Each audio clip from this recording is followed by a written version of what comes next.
tristes y avergonzados el horrendo crimen cometido por déspotas y tiranos en contra del presidente Francisco I. Madero y del vicepresidente José María Pino Suárez, me dirijo a ustedes para hacerles con absoluto respeto a sus personas, investiduras, facultades y autonomías constitucionales, una atenta recomendación con miras a las próximas elecciones y con el más sincero propósito de establecer en definitiva una auténtica democracia en nuestro país.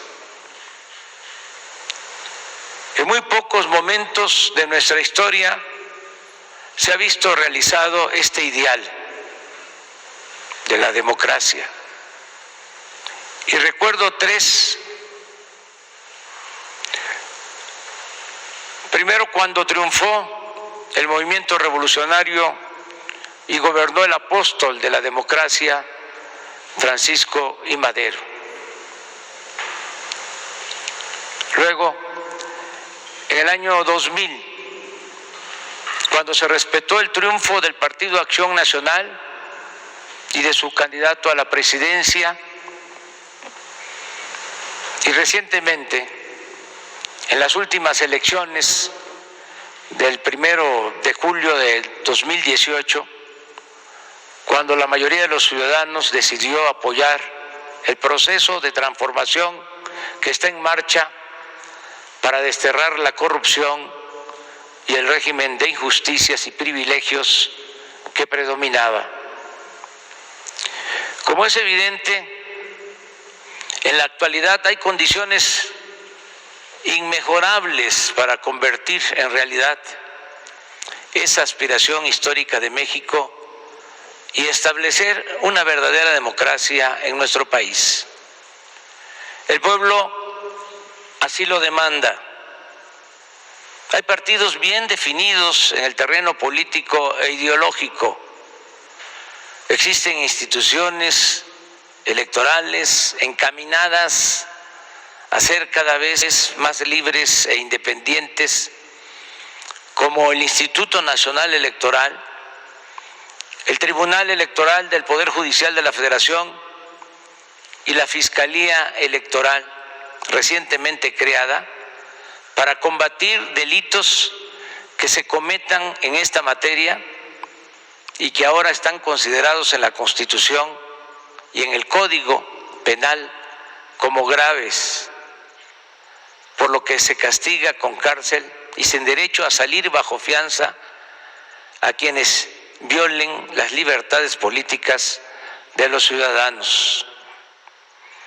Además, y esto es muy importante, se sostiene desde la Presidencia de la República el indeclinable compromiso de respetar y hacer respetar la voluntad soberana del pueblo. Por eso no tengo duda que en esta gran tarea contaremos también con la más amplia y convencida colaboración de todas y todos ustedes. La historia nos ha enseñado que la estabilidad política no se consigue en ausencia de libertad ni mediante el puro progreso material. La democracia podrá no traer el cuerno de la abundancia, pero sí produce equilibrios necesarios para evitar que una persona o una minoría se adueñe del poder público y se propicie que la riqueza, en vez de distribuirse con justicia, se concentre en unas cuantas manos. No olvidemos que muchos de los problemas que han dado al traste con el progreso de México se han originado por la corrupción engendrada por el predominio de un sistema político elitista y antidemocrático. En consecuencia, gobernadora, gobernadores y jefa de gobierno de la Ciudad de México, les propongo de la manera más horizontal y respetuosa que establezcamos un acuerdo nacional en favor de la democracia. Por mi parte, les manifiesto que actuaré, como siempre, con absoluta rectitud y en defensa de la soberanía popular. Y a esto mismo les convoco a ustedes. Concretamente, les exhorto a que no intervengamos para apoyar a ningún candidato de ningún partido, a no permitir que se utilice el presupuesto público con fines electorales, a denunciar la entrega de dinero del crimen organizado o de la delincuencia de cuello blanco para financiar campañas, a impedir la compra de lealtades o conciencias, a no traficar con la pobreza de la gente, a no solapar a tramposos o mapaches electorales, a evitar el acarreo y el relleno de urnas, la falsificación de actas y todas esas abominables prácticas ilegales y antidemocráticas que deben quedar en el pasado de manera definitiva. Sigamos el ejemplo del gran Francisco I. Madero, cuyo principal aporte se dio precisamente en el terreno de la democracia. En ese aspecto no hay precedente en nuestra historia. Nadie como él ha creído con tanta devoción en la democracia. Nadie se ha preocupado tanto como él por hacer realidad ese ideal que era la más profunda de sus convicciones. Creía con toda sinceridad que al establecerse una república democrática, México podría resolver sus grandes y graves problemas y avanzar con libertad y justicia hacia la prosperidad. Madero no solo nos legó el esbozo de este proyecto alternativo de nación que ha debido esperar un siglo a las condiciones para hacerse realidad, sino que dio lecciones de cómo hacerlo en medio de la tempestad. Su congruencia en este fundamental asunto se advierte de principio a fin.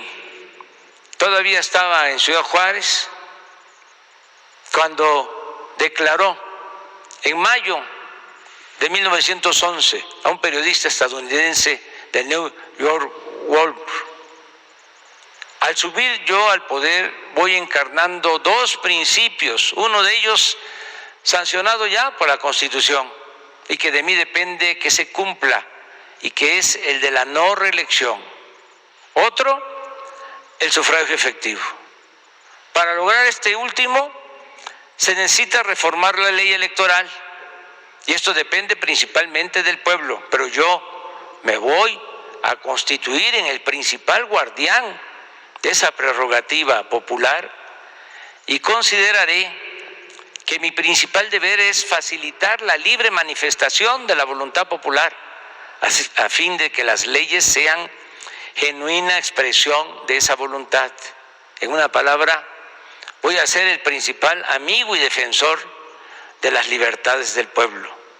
Por los momentos históricos por los que atraviesa México, considero secundario todo lo demás. Ya en la presidencia son muchas las muestras de respeto al sufragio y casi inexistentes las denuncias por violaciones de los procesos electorales por parte del Ejecutivo Federal. Madero, como ningún otro presidente en la historia, procuró que las elecciones fueran libres y limpias. Veamos algunos ejemplos documentados por el historiador Alfonso Taracena. El 16 de enero de 1912, Madero escribe a Manuel M. Alegre, gobernador de Veracruz: para señalarle que en las elecciones locales, cito, es indispensable obrar con rectitud y usted más que ninguno es una garantía para el voto de los veracruzanos. 3 días después le recuerda que él está decidido, el presidente Madero, en todos los casos a apoyar al que tenga la mayoría de votos en la elección de gobernador. Le repito, le dice el 23 de enero, para mí es exactamente igual cualquiera de los 2 candidatos que resulte triunfante, pues únicamente deseo que el que tenga más votos resulte electo por ser esos los principios porque tanto hemos luchado. Finalmente, el 29 de ese mismo mes le expresa su satisfacción porque los resultados obtenidos demuestran que hubo libertad completa en las elecciones. El 25 de enero de 1912, Madero le escribe al general Jerónimo Treviño, que seguía siendo el hombre fuerte de Nuevo León.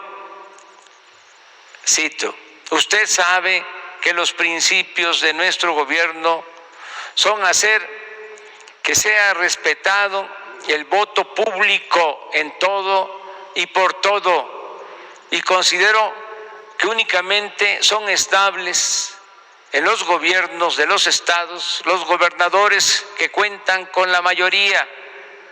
Por estas circunstancias, me permito suplicar a usted se dirija en lo confidencial al gobernador, al general Estrada y personas influyentes del Estado para recomendarles la más absoluta neutralidad en las elecciones y que dedique todos sus esfuerzos para hacer que sea respetado el voto público. El 28 de mayo, en víspera de los comicios, expone con precisión a Manuel Mestre Illaza, gobernador de Tabasco, el principio de equidad que debía prevalecer entre los candidatos. Decía, lo prudente y justo es colocar a unos y otros en un perfecto pie de igualdad, de manera que sus trabajos de propaganda puedan llevarse a cabo dentro de la más completa libertad. Considera que el gobernador no debe de inmiscuirse en buscar un apoyo moral exclusivo para determinados candidatos y subraya que la alta honradez política de Mestre es la mejor garantía de que el pueblo no va a encontrar obstáculos en las próximas elecciones para la libre manifestación de su voluntad. Hay muchos otros testimonios de esta actitud consecuente del presidente Madero. Por ejemplo, el 25 de julio, en un mitin en Pachuca, Hidalgo, un diputado expresa que en Tulancingo, su pueblo, era la primera vez que en realidad se había celebrado elecciones. Y en respuesta frente a la multitud, Madero le ofrece que también serán libres las de gobernador. Por si hubiese duda y como una prueba más de el proceder consecuente de Madero en el terreno de la práctica democrática, recordemos su admirable actitud de imparcialidad en relación con los candidatos porfiristas o abiertamente opositores a su gobierno. En este aspecto destaco el caso de Nemesio García Naranjo, uno de sus más tenaces detractores, que triunfa en el distrito de Lampazos, Nuevo León, y el 2 de octubre la Cámara le entrega por unanimidad su credencial de diputado. En Tabasco sucede lo mismo. En la región de la Chontalpa es electo diputado don Tirso Inurreta, un recalcitrante porfirista, y su triunfo se reconoce a pesar de que, tal como lo relata el propio Madero, cuando fui a Oaxaca en mi gira de propaganda, este señor, que era jefe político allí, estuvo a punto de encarcelarme, pero de todos modos necesitamos proceder con estricto apego a la ley, respetando siempre los derechos legítimos de todo ciudadano.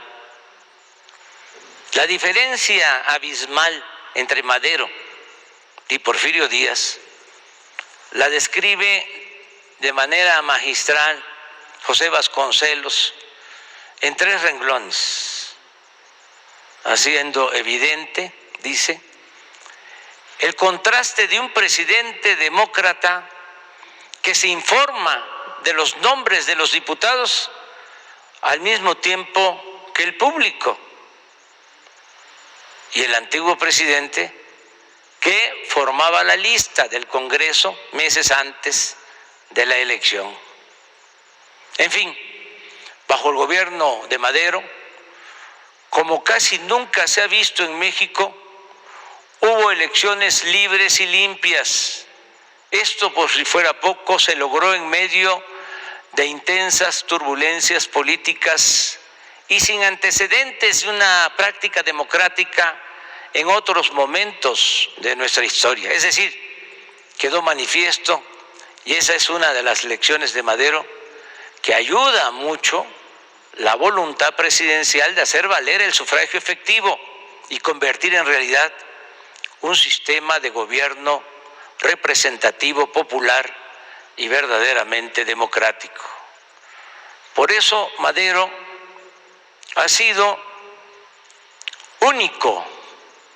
¿O acaso sabemos de otro presidente en la historia de México que haya escrito a los gobernadores para recomendarles que se abstengan de manipular el voto y garanticen con equidad la libre decisión de los ciudadanos? En suma, estimadas y estimados mandatarios, los convoco a que juntos hagamos historia. El Acuerdo Nacional por la Democracia y su efectiva ejecución nos permitirá establecer en México la ansiada democracia de manera perdurable, y ello elevará a nuestro país hasta lo más alto en el concierto de las naciones. Atrás quedarán los malos recuerdos de siglos de imposiciones y fraudes electorales, y nuestro pueblo, con sus legítimas autoridades, seguirá dando ejemplo de dignidad y grandeza. Esa es la carta que envío el día de hoy a los gobernadores.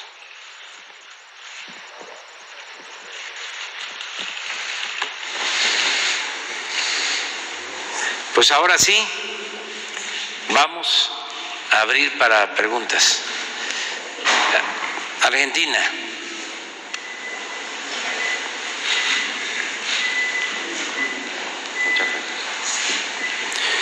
Buenos días, presidente López Obrador. Gracias por recibirnos en el Palacio Nacional. Soy Rafael Matus, del diario La Nación, preguntando en nombre de todos los colegas argentinos. Tengo una pregunta para usted y también para el presidente Alberto Fernández.